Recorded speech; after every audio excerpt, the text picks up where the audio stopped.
எல்லாரும் இந்த வீடியோ பார்த்து என்ஜாய் பண்றீங்க. இன்றைக்கு பாத்தீங்கன்னா நான் ஒரு நல்ல வித்தியாசமான ஒரு ஐட்டம் செய்து காட்டும். என்னன்னு சொன்னீங்கன்னு சொன்னா இந்த இறைச்சியில ஒரு சம்பல். அதாவது நீங்க எந்த இறைச்சியிலையும் இது செய்யலாம். மாட்டிறைச்சி, கோழி இறைச்சி, ஆட்டிறைச்சி, பண்டி இறைச்சி, நீங்க எந்த இறைச்சியிலுமே இது செய்யலாம். இந்த சம்பல் வந்து நீங்க நல்ல ரொட்டியோடையோ இல்லாட்டி நல்ல பிரியாணியோடையோ இல்லாட்டி நல்ல நெய் சோறோடையோ நீங்க எதோடையுமே இது சாப்பிட அவ்வளவு சூப்பரா இருக்கும். இது நல்ல எப்படி நல்ல ஈஸியா நல்ல டேஸ்டியா இன்னைக்கு செய்யறேன்னு சொல்லி நான் உங்களுக்கு காட்ட போறேன். அதுக்கு என்னென்ன தேவைன்னு சொல்லி இப்ப வாங்க பார்ப்போம்.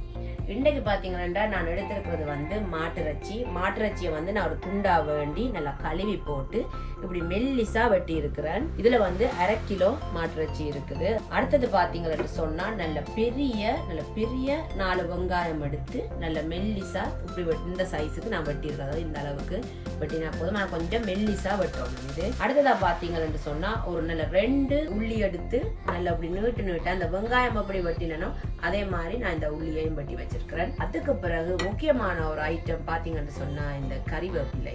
இந்த கறிவேப்பிலைக்கு வந்து அளவில்லை, உங்களுக்கு கூட போட்டாலும் நல்ல வாசமா இருக்கும். இல்ல உங்கள்கிட்ட எவ்வளவு இருக்கும் நீங்க அவ்வளவு போட்டுக்கொள்ளலாம். அதுக்கு பிறகு பாத்தீங்கன்னு சொன்னா ஒரு தேசிக்காய். அடுத்தது நான் இன்னைக்கு இந்த காரத்துக்கு சேர்க்க போறது முக்கியமா இந்த சம்பலுக்கு பாத்தீங்கன்னு சொன்னா இந்த சில்லி ஃபிளேக்ஸ். அதாவது இந்த செத்தல் மிளகாயை வந்து துண்டு துண்டா அரைச்சு பேக்கெட் பண்ணி விற்கிறாங்க. இது எல்லாருக்குமே தெரிஞ்சிருக்கும்.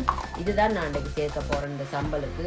அதுக்கு பிறகு பாத்தீங்கன்னா கொஞ்சம் மஞ்சள் தூள், கொஞ்சம் உப்பு, அதோட நான் வந்து கொஞ்சம் எப்பவுமே நான் பாவிக்கிறேன் இந்த யாழ்ப்பாணத்து கறித்தூள் ஒரு கொஞ்சம் பாவிக்க போறேன். இப்ப பாத்தீங்கன்னு சொன்னா நான் இந்த வெட்டி வச்சிருக்கிற இந்த மாட்டிறைச்சியை வந்து நான் அவிச்செடுக்கணும். அப்ப நான் என்ன செய்யப்பேன்னு சொன்னா ஒரு சட்டியில போட்டுட்டு ஒரு கொஞ்சம் மஞ்சள் தூள், தேவையான அளவு உப்பு.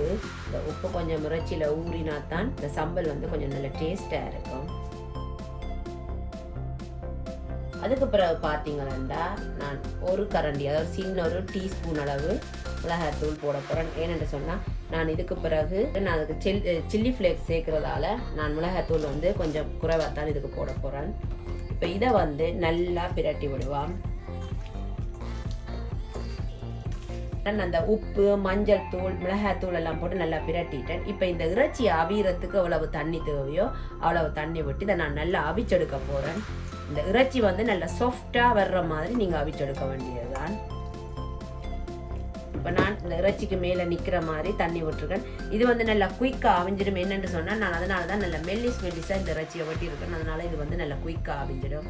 இப்போ வந்து இதை நான் நல்லா அவிய விட போகிறேன். இப்போ அவிஞ்சா பிறகு நான் உங்களுக்கு அடுத்தது என்ன செய்யணும்னு சொல்லி நான் உங்களுக்கு காட்டுறேன்.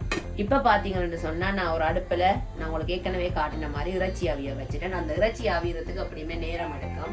அப்போ அதனால நாங்கள் அந்த நேரத்துக்குள்ள நாங்கள் என்ன செய்ய போறோம்னு சொன்னால் இந்த வெட்டி வச்சிருக்கிற இந்த வெங்காயத்தையும் இந்த உள்ளியையும் நல்ல பொன்னிறமா நாங்கள் பொரிச்செடுக்கணும். அப்போ அதுக்கு நேரம் தேவை. அப்போ அந்த இறைச்சி அவியற அந்த நேரத்துக்குள்ள நாங்கள் இதை பொரிச்செடுக்க போறோம்.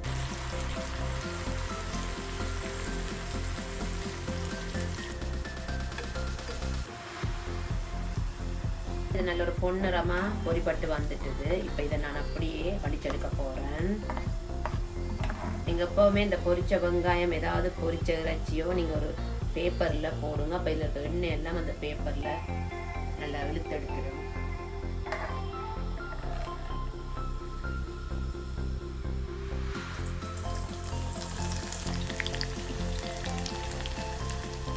இப்ப பாத்தீங்கன்னா இந்த இறைச்சி வந்து நல்லா அவிஞ்சிட்டுது பாருங்க. நான் விட்ட தண்ணி எல்லாம் நல்லா வத்தி நல்லா அவிஞ்சிட்டுது. இந்த இறைச்சியை வந்து நான் என்ன செய்ய போறேன்னு சொன்னா இப்படி துண்டு துண்டாக்க போறேன். இது வந்து நல்லா ஆற விட்டுட்டு நீங்க துண்டு துண்டாக்கலாம்.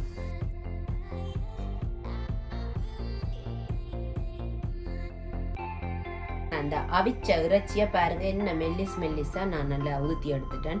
இது உங்கள்ட்ட இப்ப இந்த வெட்டுற கிரைண்டர் இருந்தா நீங்க கிரைண்டர்லயும் போட்டு இதை ஒரு அடி அடிச்சிங்கன்னு சொன்னா இந்த மாதிரி தூளா வரும். இல்லாட்டி நீங்க கையாலேயே இதை நல்லா மெல்லிஸாயும் துண்டாக்கி கொள்ளலாம்.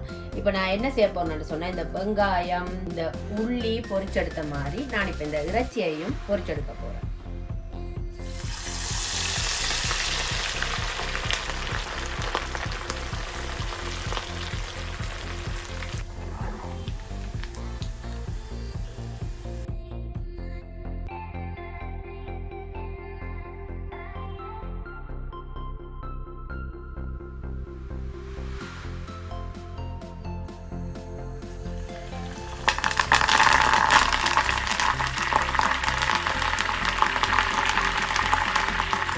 இப்போ பார்த்தீங்கன்னா நான் இந்த வெங்காயம் நல்ல பாருங்க நல்லா பொரிச்சு எடுத்துருக்கிறேன். இந்த ஈரத்தன்மை இல்லாமல் நல்ல பாருங்க நல்ல கலகலாண்டு பொரிச்சு எடுத்துருக்கிறேன்.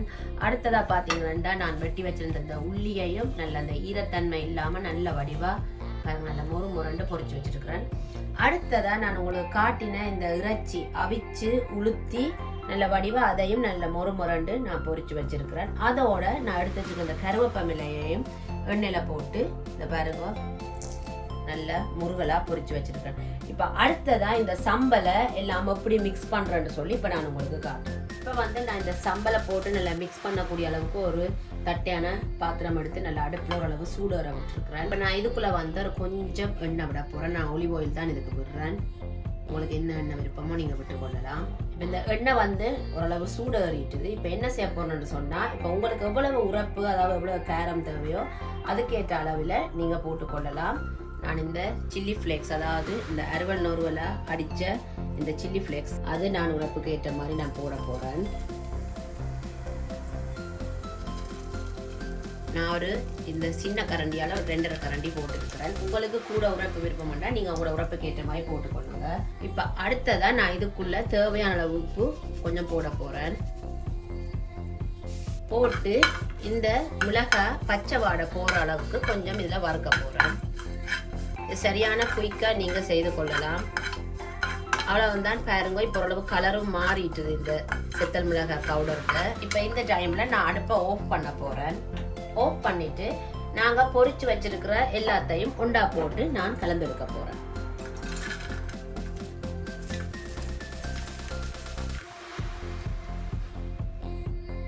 இப்ப அடுத்ததா நான் இந்த எடுத்து வச்சிருக்கிற இந்த தேசிக்காய் அதாவது இதையும் புளிஞ்சு நான் இதுக்குள்ள விட போறேன். நான் சரியா ஒரு தேசிக்காய் விடுறேன் இதுக்கு. இப்ப இதை நல்லா கலந்து விட வேண்டியதான். நாங்க விட்ட இந்த தேசிக்காய் இந்த சில்லி ஃப்ளேக்ஸ் இந்த உப்பெல்லாம் எல்லாத்தோடையும் சேர்ற மாதிரி நல்லா கவனமா இதை கலந்து விட வேண்டியதான்.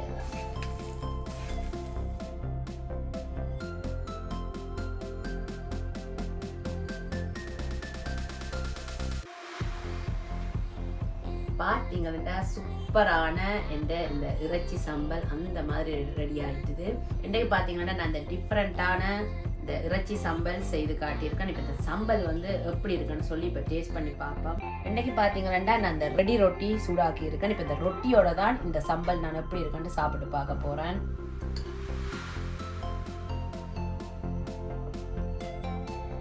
இந்த இறைச்சி சம்பல் எப்படி இருக்குன்னு சொல்லி சாப்பிட்டு பார்ப்போம்.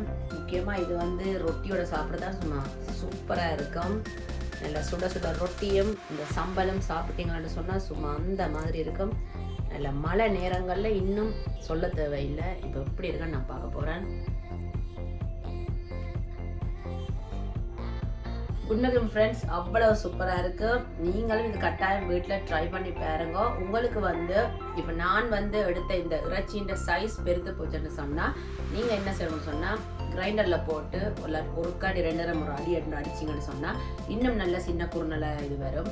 இல்ல உங்களுக்கு இப்படி சாப்பிட விரும்பினாக்க நீங்க இந்த சைஸ்லயே போட்டுக்கொள்ளலாம். மற்றபடி நான் காட்டின அளவுலேயே நீங்க இதை செய்து பாருங்க. அவ்வளவு சூப்பரா இருக்கும்.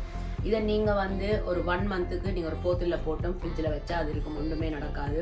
அதனால தான் நான் நல்லா பொரிச்சிருக்கேன். அந்த ஈரத்தன்மை இருந்தால் தான் சில நேரம் பழுதாக பார்க்கும். நீங்க இந்த வெங்காயம் இந்த உள்ளி இந்த இறைச்சி எல்லாம் ஈரத்தன்மை இல்லாம நல்லா பொரிச்சு எடுத்துட்டீங்கன்னு சொன்னா அது கெடாம நல்ல மாதிரி ஒரு மாசத்துக்குள்ள நீங்க வச்சு பாவிக்கிற மாதிரி இருக்கும். வேற என்ன ஃப்ரெண்ட்ஸ், நான் செய்து காட்டின இந்த இறைச்சி சம்பல் உங்களுக்கு பிடிச்சிருந்தா நீங்களும் கட்டாயம் வீட்டை செய்து பார்த்துட்டு எப்படி வந்தேன்னு எனக்கு கமெண்ட்ல சொல்லுங்க. அதே மாதிரி எனக்கு திரும்பவும் சப்ஸ்கிரைப் பண்ண எல்லாருக்குமே ரொம்ப ரொம்ப நன்றி. அதோட மறக்காம என்ன செய்யணும்னு சொன்னா லைக் பண்ணுங்க. வேற என்ன ஃப்ரெண்ட்ஸ், நான் இதே மாதிரி ஒரு வித்தியாசமான வீடியோல நான் உங்களை சந்திக்கிறேன். அது வரைக்கும் பாய்.